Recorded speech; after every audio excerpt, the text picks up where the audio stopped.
Apa tak ada habis-habis cerita corona ni? Sebagai rakyat yang biasa ni, kan kita ni bingung, pusing balak mikir kan ni. Dah kerja tak ada, pemasukan tak ada, kebutuhan jalan terus. Buat anak muda sekarang ni yang biasa kan letakkan orang tua, balat nak tengok mana nak sukses. Masuk projek peribadi pula tu, astagfirullahaladzim. Rakyat kau baju.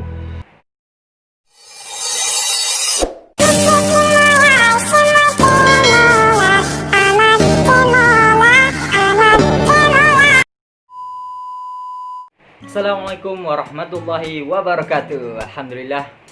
Allahumma salli ala Muhammad wa ala ali sayyidina Muhammad. Berjumpa dengan saya Rizky di channel Memen82. Seperti biasa ada kesan inspirasi dan juga motivasi untuk kawan-kawan semua, teruntuk aku pribadi, semoga menjadi lebih baik ke depannya. Amin ya rabbal alamin. Oke men, jadi di video kali ini aku pengen membahas mengenai keringna. Salah, sorry men. Maksudnya corona. Aku nih agak heran sedikit men tentang virus corona nih. Yang aku heran kan nih, apa tak ada habis-habis cerita corona nih. Luar biasa. Betul tak men? Gila mak. Dah berapa lama dah kita merasa masa-masa tentang COVID-19 nih. Luar biasa namanya, COVID-19.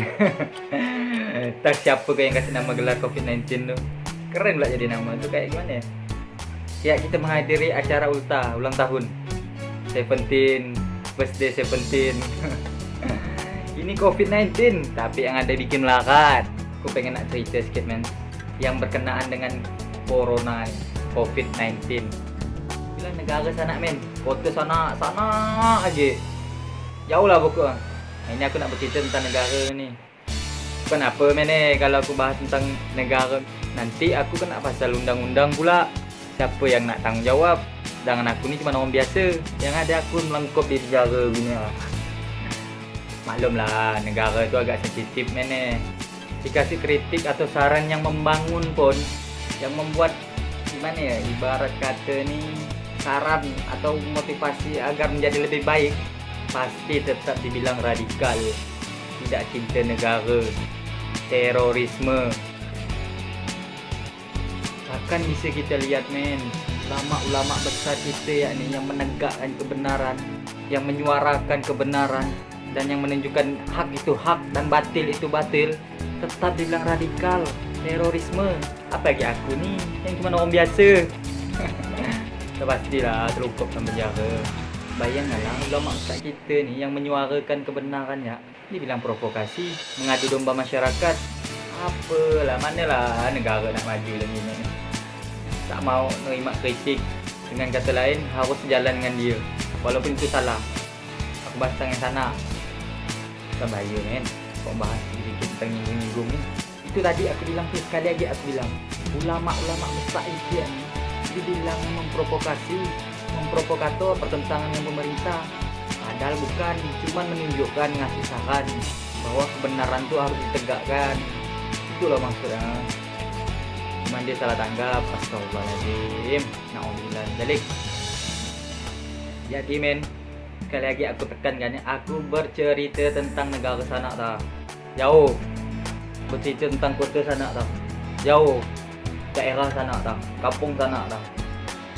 Jadi kalau nak nyekel aku, itu tadi aku bahas tentang negara yang sini ni, bukan yang sana.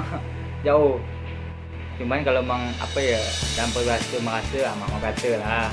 Pasti kalau mau merasa itu, kena tanya, kita sama-sama mikir lah, tahu-sama tahu ya lah dah. Lanjut men, kita bahas tentang corona ni. Jadi kemarin aku sempat dengar berita men, di salah satu kota daerah sana tadi tu.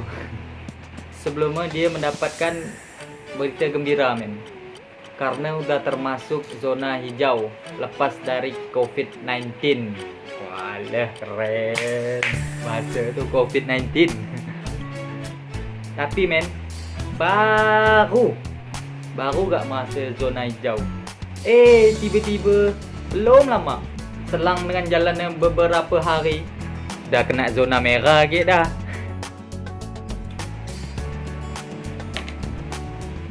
Terus sebelumnya juga ada beberapa sekolah yang udah mulai belajar tatap muka, face to face.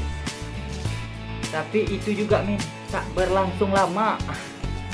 Karena itu tadi, dengan berita bahawa Kota Sanak tadi tu terkena zona merah lagi. Yang hebat ini men, yang kena nih, aku dengar-dengar sih bukan asli penduduk Kota Sanak yang kena corona, tapi pendatang. Dengan kata lain, orang dari luar datang untuk mencari nafkah, mencari kerjaan di Kota Sanak tadi tu. Sekali lagi ni men ya, ini aku cerita, kasih gambaran Kota Sanak. Aku nak nyebutkan nama siapa pun itu, kota mana pun itu aku nak nyebutkan. Jangan salah kaprah. Cuman omongan aku ni bisa kita renungi lah. Tidak ya, nambah-nambah wawasan ke kan, biar agak terbuka sikit.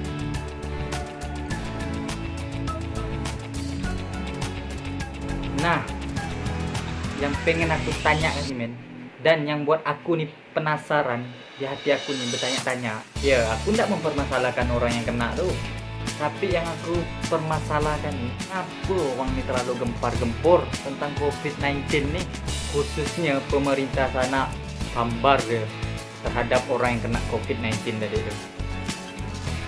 Maksudnya gini men, aku perjelas lagi ni ya. Tak di saluran TV atau di salah satu akun media, di situ malah ya disebutkan ada orang yang terkena corona di tempat ini sekian, di daerah sana sekian jumlahnya, di kampung sana sekian jumlahnya. Dia nyebutkan tak lang-lang pula teman, banyak. Tapi itu dia yang aku herankan, dia cuma ngomong soal data yang dia terima tadi tu. Jadi gini men, contoh semisal aku pernah lihat di salah satu akun media, di situ pemerintah sana menyebutkan data daerah ini sekian jumlahnya yang terkena COVID-19. Nah, aku nih penasaran lah. Jadi aku kontak daerah sana tuh men, cari informasi di bagian Kota Sanak tuh yang katanya ada terkena COVID-19. Jadi aku tanya men, di daerah ini nih katanya ada orang yang terkena corona, benar ke? Pas aku dengar jawaban dari orang daerah sana men, jauh sana tuh, apa kata dia men jawabannya men? Mana ada, mengamput ya semua tu, angin kata budak Pontianak tu. Kata budak Pontianak, tapi aku ceritakan tentang daerah sana. Jadi aku perumpamaan bahasa ya, karena aku tinggal di daerah Pontianak. Nah, di sinilah keraguan hati aku nih timbul tentang perkara COVID-19 tadi. Bosman, selang beberapa hari pula tu kemudian, macam cerita kisah pula ni dongeng. Pada masa itu di daerah sana tu PSBB mulai dilonggarkan men. Warkop udah banyak pada bukaan dah, udah diperbolehkan dah. Walaupun harus mengikuti protokol anjuran tadi tu, harus menggunakan masker, cuci tangan. Pas agi-agi yang ngumpul ni men, bercerita pula kawan aku tadi ni tentang COVID-19. Apa kata dia? Ini rumah sakit Sanak tu. Jadi gini, kawan aku ni, katanya kawan aku tadi tu, bini dia ni beranak di rumah sakit Sanak. Masa pas selesai beranak, perawatnya nyodorkan kertas atau ngasih surat pernyataan dengan dia bertanya apakah mau menandatangani surat pernyataan ini nih. Tahu nggak men, apa isi surat itu tu? Surat pernyataan itu tu isinya apa? Isinya tu bahwa kita harus mengakui, benar-benar mengakui kita ni terpapar terkena COVID-19. Orang tak kena disuruh ngaku-ngaku, luar biasa ya tu. Terus kata kawan aku yang cerita tadi tu, supaya bini kawan dia tu mau, nak dikasih duit men, banyak pula tu, besar duit dah nominal lah. Ya, untuk orang bawah je bagi aku cukup besar lah nominalnya. 5 juta men. Wala kata Sukip. Macam mana lah negara sana tu nak maju. Terus kawan aku lanjut cerita dia tu, kawan yang bilang apa, lama anak pertama aku ni lah ya, udah disuruh dia nak ngaku-ngaku bini aku ni terkena corona COVID-19. Pajo gila. Sebutu-butu lah kita duit. Tak ada kat situ amat kata dia. Manalah, bingung gak aku ni men. Jadi men, aku tarik kesimpulan ini untuk aku pribadi ni men ya. Ya memang sebenarnya untuk aku pribadi memang. Tapi berhubung aku ni masih penasaran tentang COVID-19 tadi ni, maka aku buat konten di channel YouTube aku ni, yaitu MN82. support selalu men channel ini men, agar terus berkembang. Nah, balik lagi kita pembahasan tadi tuh COVID-19. Itu tadi, aku nih penasaran dan aku rasa aku perlu gak pendapat kita semua nih mengenai COVID-19. Bagaimana pendapat kita? Jadi buat kita semua, kalau memang ada pendapat, saran, masukan tentang COVID-19 tadi ini, kita boleh berkomentar di bawah ini. Pastinya komentar yang membangun. Nah, kita lanjut dengan kesimpulan tadi tuh men. Aku rasa lah, ini aku rasa, menurut aku, ada sebagian orang, segelintir orang menjadikan COVID-19 nih sebagai ladang bisnisnya. Wow. Astagfirullahaladzim. Udahlah, rakyat sana tuh susah, cari kerja susah, lapangan pekerjaan banyak kosong, buka pula lapangan pekerjaan, harus pula ada pengalaman. Tak tahulah aku dengan negara sana tuh men, bingung aku. Jadi men, mengapa aku bisa mengatakan COVID-19 ni ada sebagian orang menjadikannya sebagai ladang bisnis? Pertama, di pihak rumah sakit, dia rela men, bayangkan sekali lagi, dia rela ngasih orang yang sakit tadi itu walaupun bukan terkena COVID-19. Tak sikit pula tu men, duit tu men, lumayan 5 juta boy. Ya, untuk orang kita macam orang kita ni yang biasa ni, nak buat bulan macam itu kita tahan 5 juta tu. Untuk orang dia tak seberapa, tapi macam kita ni tetap terasa lah ada 5 juta tu dikasih yang kita duit supaya kita menandatangani, menyetujui surat pernyataan dia tadi tu. Geram aku. Jadi aku ni mikir men, kalau orang yang tak kena corona tadi ni disuruh ngaku-ngaku kena corona dan dikasih duit dengan lumayan duit itu hasil itu, kalau kita dapat, kalau kita mau 5 juta, berarti pihak rumah sakit yang nangani corona tadi ni pasti dapat duit. Betul tak men? Betul tak? Dan yang pastinya rumah sakit tadi itu dapatnya lebih besar daripada dia ngasih orang tadi itu yang disuruh ngaku-ngaku kena corona. Pasti dia dapat lebih besar. Betul tak? Kita pikirkan lah omongan aku ni. Terus yang kedua, berkenaan dengan pemerintah sana tu yang membicarakan soal data orang yang terkena corona dengan jumlahnya yang disebutkan, daerah yang disebutkan, padahal faktanya yang sama sekali tak ada yang terkena. Jadi aku mohon maaf sekali lagi men, kalaupun emang ada kesalahan kata. Ini hanya untuk introspeksi diri aja, nambah wawasan kita. Sekali lagi aku mohon maaf.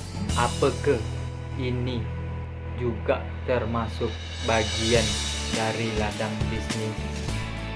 Caranya yo. Terus ya, intinya dari aku pribadi, dengan hati dan pikiran yang selalu bertanya-tanya, apakah corona ini benar-benar ada? Tolong buat kawan-kawan semua sekali lagi kasih jawaban kalian dengan berkomentar di bawah ini. Dan kalaupun emang corona ini benar-benar ada dan berbahaya, tolonglah diberitakan dengan benar. Dengan kata lain, jangan cuma disebutkan ciri-cirinya ya, ciri-ciri orang yang terkena corona, cuma nyebutkan dampaknya ya. Tapi tanda kutip, saran aku harus dilihatkan orang yang benar-benar terkena corona itu macam mana, ditunjukkan, baik itu dari berita atau di salah satu akun media.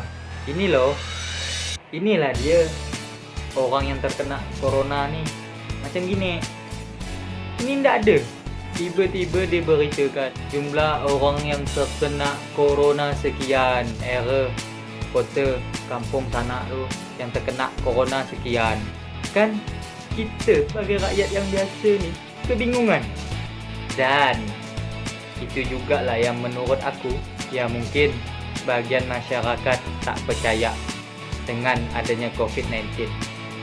Itu tadi cuman ngomong soal data, masuk berita data sekian, tapi video benar-benar orang yang terkena corona tu tak ada. Kan kita ni bingung, pusing balak mikiran ni. Dah kerja tak ada, pemasukan tak ada, kebutuhan jalan terus. Yang pastinya masyarakat ini ditimpa dengan rasa kebingungan lainnya. Seperti orang yang kerja sebagian di PHK, yang berdagang pun sepi langganan, tak ada. Orang belanja tak ada, bantuan pun ada, tapi suka meleset. Yang katanya merata kena kebagian semua. tapi meleset. Entahlah men, ya aku pun tak tahu gak merata ke mana bantuan tu. Kita carilah seorang. Terus mengenai anak sekolah, ya menurut aku sih ini simpelnya je. Kalau emang pembelajaran di rumah ni harus diterapkan dari pemerintah sana tu, ya maksud aku ni bantulah dengan fasilitas apapun itu. Tidak sebanyak, yang penting ada. Yang pastinya berkaitan dengan pembelajaran, semisal dengan paket kuota gratis ke, mulai dari pembelajaran berlangsung sampai akhir pembelajaran. Setidaknya menurut aku ya itu bisa meringankan beban sikit lah. Aku pun tak tahu gak, yang mungkin bisa cari cara lain yang lebih efektif lainnya. Aku sih cuma bahas tentang corona ya. Anggota DPR sana tuh mungkin bisa lah kali mengatasinya dengan cara efektif lainnya.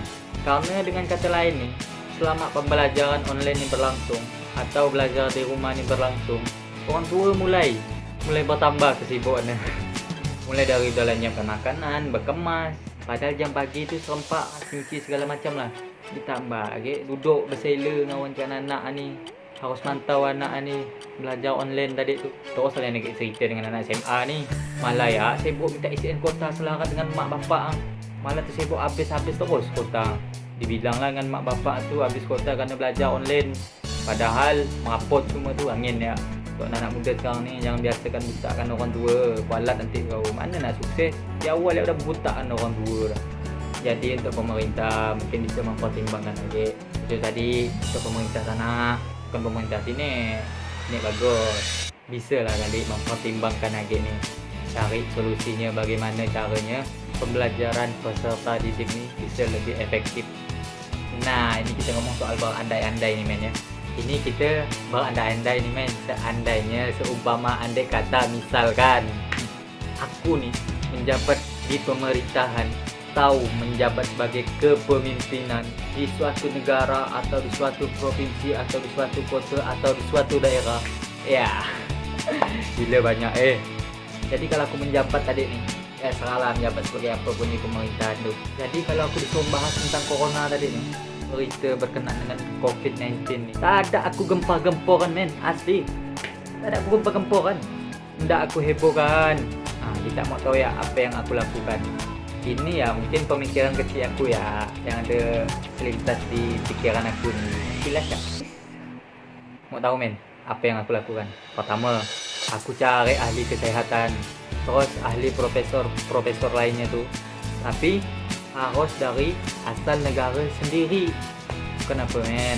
Kalau kita ngambil ahli dari luar, takut itu jadi bumerang untuk kita seorang, untuk negara kita. Kadang itu juga yang bisa jadikan ladang bisnis untuk negara yang jahat tu. Betul tak?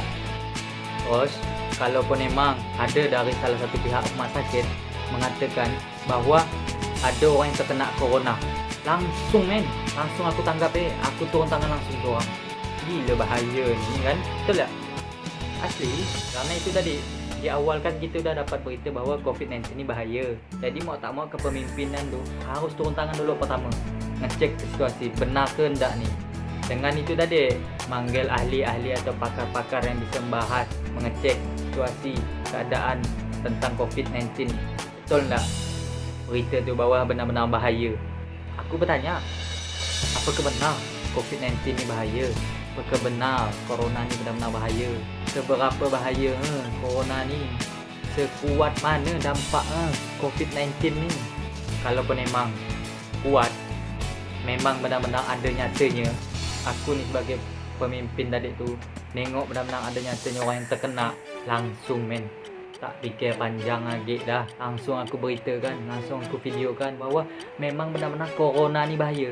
Ini loh orang yang terkena corona tadi ni. Ya, ciri-cirinya orang kayak gini langsung. Langsung kita contoh kan, kita tengok kan mana tu orang yang kena corona. Kita kasih tahu tadi tu penyebabnya apa, ciri-ciri orang yang kena corona tadi tu macam mana. Kita beritakan langsung apa adanya. Nampakkan orang yang kena corona tadi tu.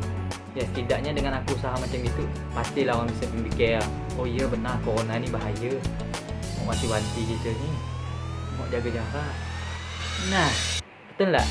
Itu tadi kalau seumpama andai kata berangan-angan ni aku menjabat sebagai pemerintahan. Terus men, kalaupun memang berita COVID-19 ni tak benar adanya, sudahlah, kita lebih bersyukur lagi. Alhamdulillah.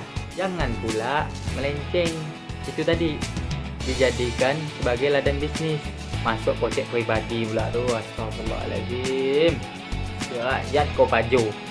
Oke men, semoga kalian semua terinspirasi atau terbuka wawasannya dengan tidak langsung mempercayai berita-berita apapun itu. Ya, aku harap sebelum kita mempercayai suatu berita, kita harus bisa dulu mencari permasalahannya apa dengan mencari berbagai macam-macam sumber untuk perbandingan suatu masalah tersebut, hingga bisa mencari jawabannya dan bisa menyimpulkan, juga memberi solusi dari permasalahan yang ada. Yang pastinya kalau mengenai corona nih, aku belum tahu men ya, karena masih aku cari men, masih aku pantau, masih saya cari sumber berita tentang mengenai corona tadi nih. Sekali lagi, aku buat konten mengenai corona nih bukan untuk menjatuhkan siapa pun itu, tapi untuk aku pribadi, agar pertanyaan yang ada di pikiran aku nih bisa terjawab. Sekian dulu dari saya. Kalaupun emang ada kesalahan kata dalam berucap, kesalahan kalimat dalam berbicara, aku mohon maaf. Saya Memen mohon undur diri. Sampai bertemu di video berikutnya. Saya akhiri. Assalamualaikum warahmatullahi wabarakatuh.